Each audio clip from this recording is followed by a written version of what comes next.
Hello, this is Steve Ramona, your host for Doing Business with a Servant's Heart. I want to thank our sponsors, Infone, and with Infone, you can place your business on everybody's cell phone, turn their business into a web app, and with a click of a button, they'll have access to you 24/7.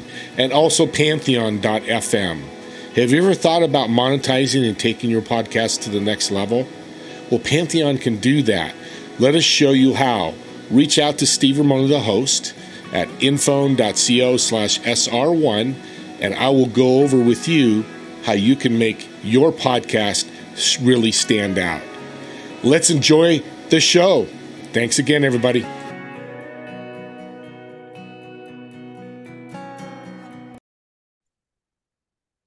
Welcome, everyone, to Doing Business with a Servant's Heart. This is your host, Steve Ramona, and I'm excited because this topic is rampant.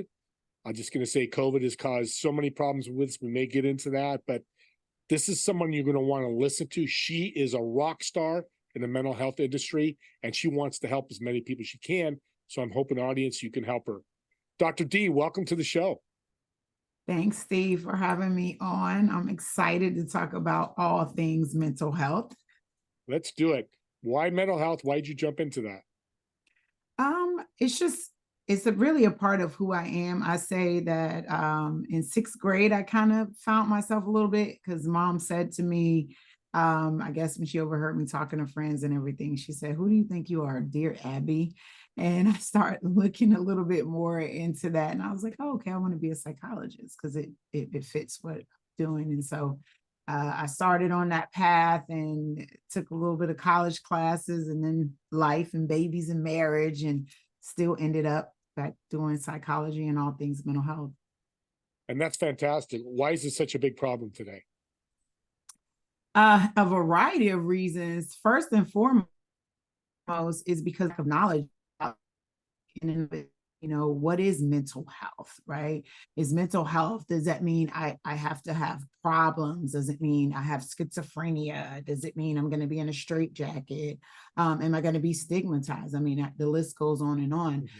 Mental health, we should be thinking of it just as much as we should be thinking of our physical health, right? Our brains, some people refer to it as our mind, but it's really our brains carry us throughout our lifetime, right? Just like our bodies carry us throughout our lifetime. So we should be practicing mental health. And unfortunately, not only is it stigmatized, also on TV, on social media, it's just so many mixed messages and misinformation. What is mental health is the real question. And by people not having the answer to that, that's why the problem is so big. That's a great answer, because never heard that before, so I'm glad you told my audience. Let's jump in. You work with people, obviously, with mental health. Kind of walk through the journey. Somebody becomes your patient/client. How do you work with them? Well, at this stage in the game, it's basically by referrals. I work with a lot of corporate individuals from big tech companies, big corporations. And then I work with the small business owner that, is doing their thing. It's like serial entrepreneurs, and through a referral basis. But through my practice, for example, individuals, you go on Psychology Today, for example, and you can find a mental health provider in your area.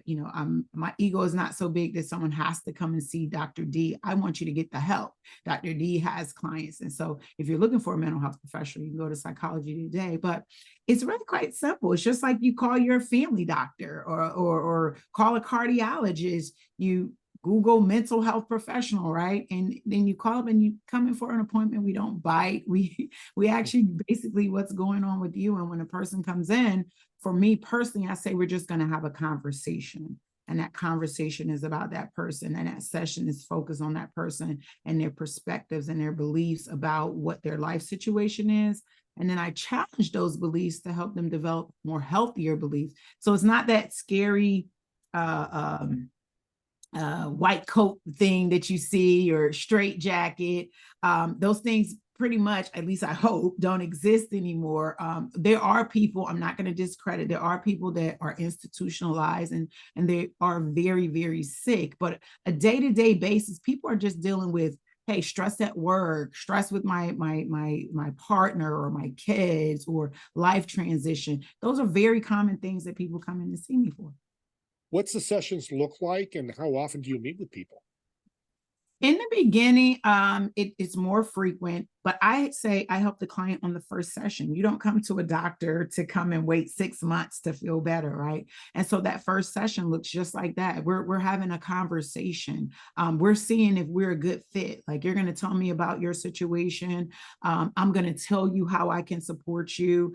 If I'm not the person for you, I'm going to help you get connected with someone else. But really, we talk about what's going on with you now. We do kind of visit sometimes some things that have happened in your past, but I'm very present focused, Steve, because that's all we have. We don't have what happened 10 years ago or 20 years ago, and we certainly don't have what we think is 20 years from now. However, our perspectives on those two outside things can impact our now. So our conversation when you come in looks like that. It's helping you not to be trying to microwave your life. To understand that some things that you want may take some time, such as developing new skills on how to handle stressful situations. So it's a lot of problem solving. It's a lot of connecting the dots to your beliefs and what you're actually producing in your life. It's candid conversation. Scary, you said the word scary, and that's a scary word. But you bring value that first appointment, and then value each time you meet, and that's powerful. Because you're right, people don't want to wait, but you can bring them a little bit of sliver of hope. That's fantastic. Regards to working with people, what is one of the biggest challenges that people have when you work with them?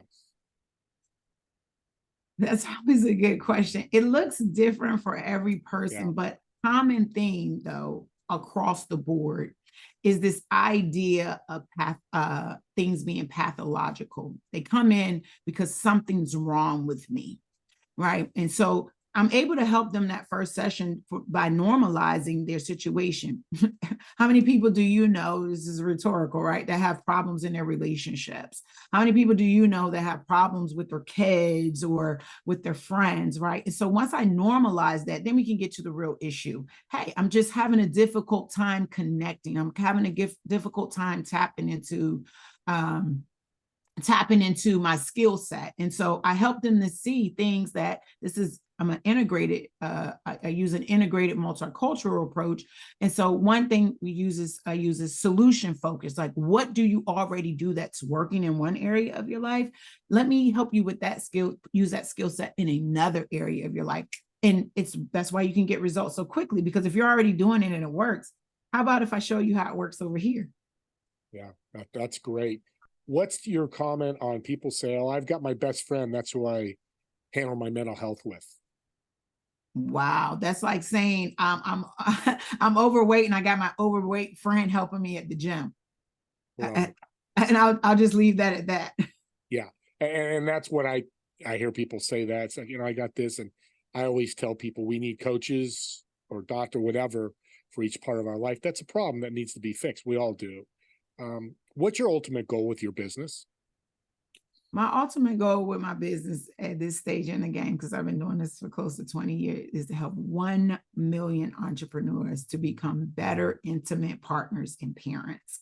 And the reason why I want to do that is because since COVID wasn't always that nice to us, but I did take advantage of different things, and I got to study. I did research, not on purpose, because I saw a lot of people, and I saw a common theme.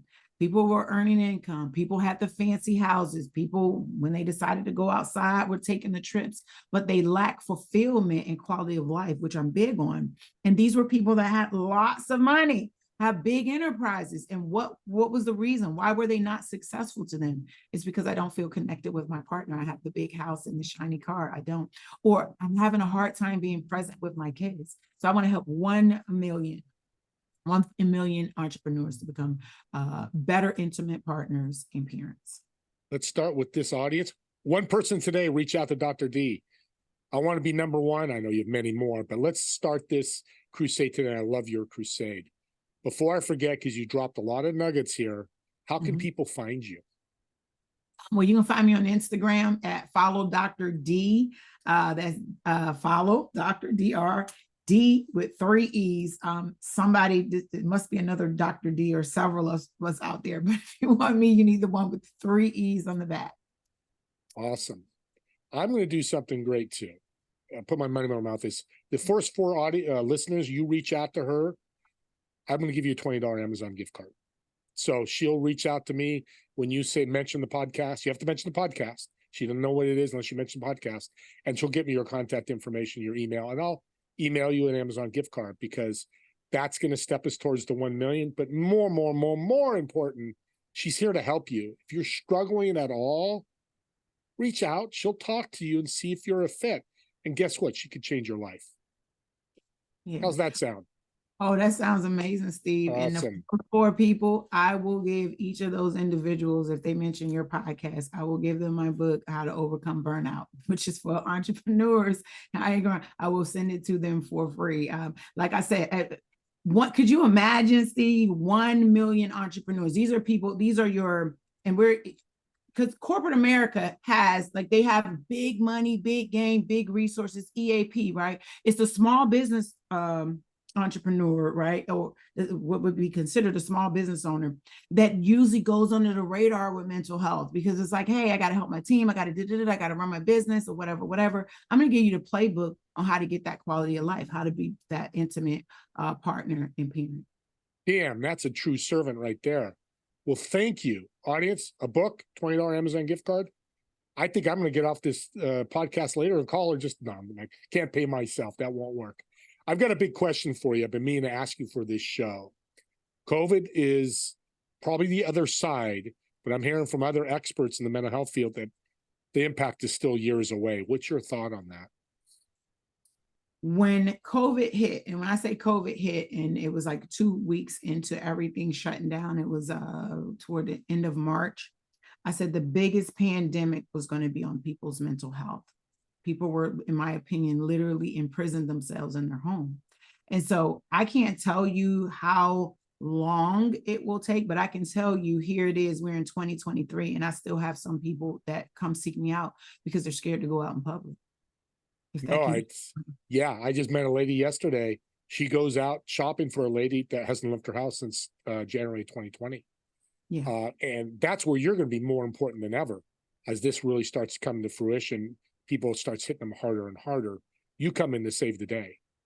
Yeah, no, it is a reality. And I've seen a spectrum of it. I'm still shocked when it's not as prominent as it was maybe even a year ago, but I'm still shocked when I have people say that they're just starting to go out. And so it has impacted people in so many different ways. Many people have become disconnected from their families, their friends, and they're having to learn to re-socialize, learn how to socialize all over again. So for example, before COVID, like your younger generation, they lacked somewhat in social skills because they did a lot of things online or whatever. Well, everyone that stayed at home and didn't really connect, and that's an extreme thing, many people develop that same type of problem. Like, how do I mask? Do I not mask? Am I 6 feet away or I'm not 6 feet away? Do I wait 2 weeks or not wait 2 weeks? I mean, and then you add all of that COVID talk on top of regular life issues, and it has become very complex to the point where many people, I had many clients that develop post-traumatic stress over the course of COVID. Such a great point, Dr. D. That's why you're on here. We forget that. I'm glad you brought that up, because we got to remember. Regards to working with mental health, what's your biggest joy? My biggest joy is when a person gets that aha moment, when they recognize that really every circumstance that they are encountering, it's not the circumstance itself, it's just them being more aware of themselves in that circumstance and their ability or their capacity to overcome it in whatever way they see fit. So when they is like, like the cartoon, that little light bulb is a ding, yeah. They're like, I could do that? Like, yeah, you sure can if you choose today. That's my biggest joy. You have any stories you can tell us of people that got that light bulb moment and just changed their lives? I know you got a lot. I know, every day. Let me think of one. I don't want to keep it simple, because sometimes we think the movies teach us we have to have big aha climax moments, and I could give you lots of those. But I think one that's just kind of really centers home is when I have a couple of them, so kind of mixing the story ends to protect the innocent is when a husband realizes that he doesn't have to make all the money, right? He doesn't have to be the biggest corporate executive, that he just needs to show up without his phone and talk to his wife, or maybe just hug his wife a little bit longer or a little bit more frequently. When he gets that aha moment, right? Or when the wife gets the aha moment that she doesn't have to give her husband a bunch of honey-do lists. All she has to do is just ask for what she wants, that extra time. Yeah. Or the teenager or young adult that is transitioning from graduating from high school or graduating from college and has a difficult time developing that new identity as an adult and still want to kind of check in with mom or dad, but not check in with mom and dad. And they get that epiphany that now they're an adult child. Or on the flip side, the parent that I'm helping to let go of the mommy daddy wings because they're now parenting adult child. Those are like a lot of success stories that I yeah, those are great. And I'm glad you kept it general, and people get the idea. You had mentioned the word normalize. What is really normal for people? There is no such normal. I call this now the new abnormal, but I use the word normalize because that is the question I'm asked. Is this normal? And so I like to use language that's relevant. People come in and says, I'm doing this, blah, blah, blah, blah, blah, blah, blah, blah, blah, blah. Is that normal? And I'll ask just that question. Is that normal? Right? There is no such thing as normal. Yeah. However, I do think in the human experience, there are challenges that we similarly face. It's just that the details are different. So when I say normalize, I mean to say it's completely normal that you're having trouble in your marriage. That it happens sometimes, yeah. Right? Yeah. You got two different people, two different personalities, and they need help talking through those problems. That's normal. It's not abnormal because you want to go talk to a third person, not your grandma, not your mom, somebody that's not really vested or have a bias in your situation. I love that. That's so true. And why'd you pick the number 1 million? Just curious to help. People always want to make $1 million. Yeah. Why can't I help 1 million people? It's no money connected to it, but I'm saying people look at it as a big number. So I'm thinking, I could say 50, I could say 100,000. No, like, would I really make a big impact? No, if I only help 1,000, no, I could make an impact if I help one person and another one person do 1 million. That's why I'm going back to public speaking. That's why I'm on this podcast, because you have a bigger audience than me just seeing that one-on-one person, so we can solve this mental health problem. Yeah, no, I love it. That's why I have you on, because I'm with you on your mission.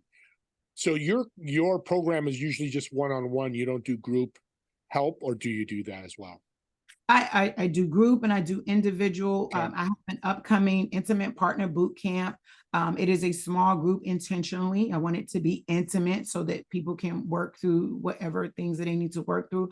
But this group is not, I call it a boot camp, because it's just like you go to military boot camp, like, we're not going to play around. We're going to get results in that 5-week time. But, and it's not for couples. It's like, oh, we're thinking about divorce and we just want to see if you can fix us. No, this is actually a boot camp for couples. It's like, yeah, we're good, but we want to be better. We want to take our relationship to the next level. And so these couples are investing their time, their finances, and their hearts into this program so that I can give them those skills so that they can feel more connected and show up as better intimate partners and parents. How can people find out more about this? At my Instagram page, and you click on the bio. I always have to think because I'm not that tech savvy. You click on the link in Instagram, and at the top of it is a little thing bouncing up and down that says Intimate Partner Boot Camp. It starts August the 2nd. So if people want to participate, they want to be a part of that, they have to click on that right away, because I actually interview people to see if you're a good fit. It's not like you pay me your money and you say you can come. Like, that's how serious this thing is. Again, you want to make sure you bring value and you help them. Intention, absolutely. I love intention. That's a great word. And if you miss it, if you listen to this after August 2nd, I'm assuming you have more of these boot camps. So reach Yeah, out to you. Okay.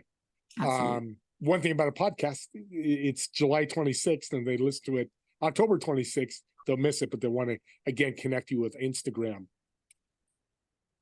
So when you're working with mental health, it's so emotional. How much is accountability a part of it? Accountability is everything. And I started that at the first session. So, start off with the little confidentiality piece so they feel comfortable talking about that. And then we go through the routine questions. And then after I get all the routine questions out, ask them, is there anything else they want to share? Then I share with them that accountability piece. I tell them how I address the issue and ask them, are they open to that? And if they say yes, then we just had a verbal agreement. And then there we go. And so then as we're in our sessions, right, usually it's not too big a deal, but once in a while I get someone that they forget that they have that agreement. I'll say, remember that initial conversation we had where you told me you were open to this feedback, right? And I'll present it there. Or if I'm going to share something with someone that I feel that may cause them some emotional discomfort, I'll say, this is going to sting a bit, right? I said, but remember what we talked about at the beginning, that you were open to this direct feedback. Yeah, so that's the ability. No, I love that. That's really good. One, that you make sure you're going to fit, but it makes them accountable, because I think that's so big. People can't do this on their own. You're there to help them, but they've got to do the work. Yeah. Right. How important is that? The other part of that is I don't want my clients to need me, right? Mental health, just like physical health, is going to carry us throughout our lifetime. So my goal is not to be one of those therapists. I mean, it may work for some people. I'm finding that it doesn't, since oftentimes these people are coming to me that you're going to be with me for 2 years from now. We're talking about the same issue. That's not going to happen with Dr. D, right? Yeah. And the idea is that I empower them from the moment that they come in to know, I say that they're the conversation is about them and they're the expert. I'm only there to help restore that confidence as that expert in their lives. Big problem with people, doctors and mental health, they're afraid they have to do it for years and years, and it keeps people away. You open the door where it's not, so they're more comfortable coming in, which means they're going to get help, which means we have better people out there with healthier minds than they have today. That's really cool. Well, we're running out of time. This could go on for hours, but me and you don't have that time, especially you. I want to get you back to those million people to help. But I want to thank you so much for being on the show. I've learned a lot. I've got notes here. I'm sure the audience has learned, and this is such a big topic. I'm going to bring you back again if you're willing to come back. There's a lot more we can talk about. Absolutely. I love that. With that being said, you've given us a lot of knowledge, a lot of information. What's a great tip that my audience can help with their journey in mental health and just get better every day? The biggest challenge with overcoming mental health challenges is individuals that have not identified what they value. They focus too much on what other people value, what TV, social media says. So my tip for you is to identify your values, your core life values, just like you have core values at your companies or your businesses. That's what is the driving force. That anxiety that you may be feeling, that distress that you're feeling, is likely because you're going against your values and you haven't intentionally identified them. So go on Google a bunch of values, life values and principles, and then sit down and develop goals to express those core values, not the other way around.